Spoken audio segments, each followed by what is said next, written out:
New perspective now on President Trump's big meeting with oil executives at the White House Friday. The president asking executives to invest $100 billion in Venezuela's oil infrastructure.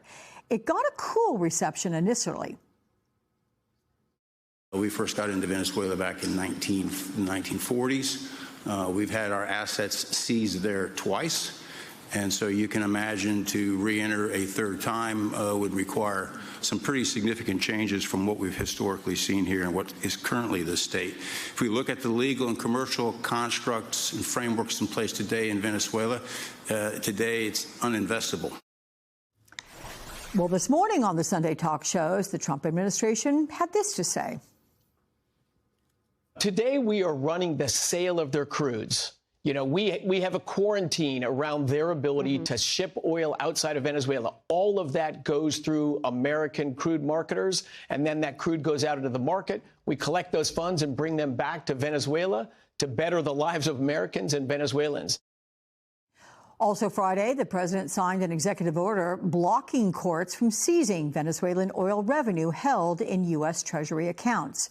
Trump has said U.S. involvement in the country could last for years. Joining me now, Chris Tomlinson, columnist for the Houston Chronicle and the San Antonio Express News. His latest piece is titled, "Trump has overpromised on Venezuela, Why U.S. Oil Companies Will Likely Under-Deliver." Welcome, Chris. Glad to get with you on this. I'd like you to give the president a grade on his meeting with oil executives, A being best.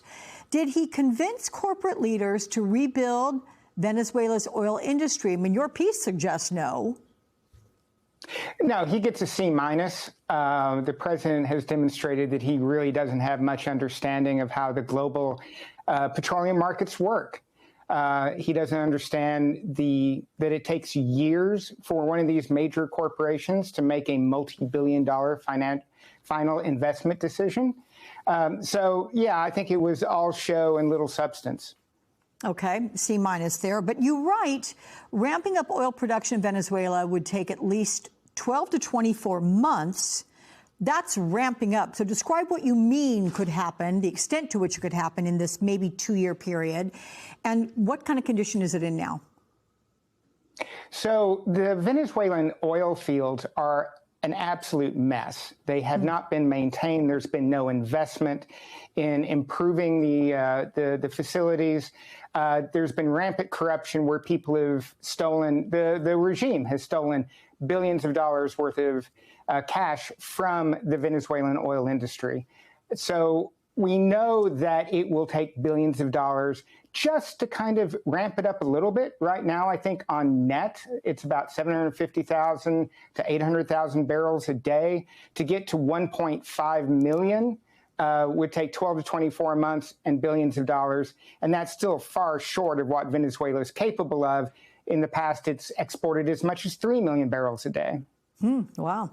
So you also say that an influx of Venezuelan oil, it would be bad for America's energy sector. It's because of supply and demand, right? And also, why are energy workers in Texas particularly concerned?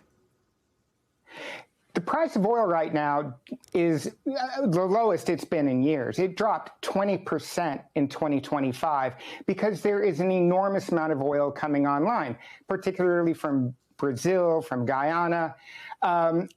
And so there's not enough demand for all this new oil. Now, I know the president has a goal of getting the price of crude down to $50 a barrel because he hopes that low gasoline prices will help him, help the Republicans retain Congress.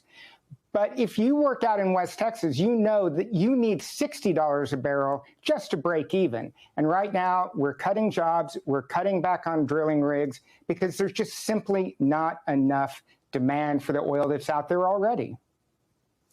Let me ask you finally, because you write about Venezuela fitting a broader pattern, if you will, of bold Trump promises with limited delivery. Can you expand on that? Yes, I mean, the worst thing you can do in business is to overpromise and underdeliver.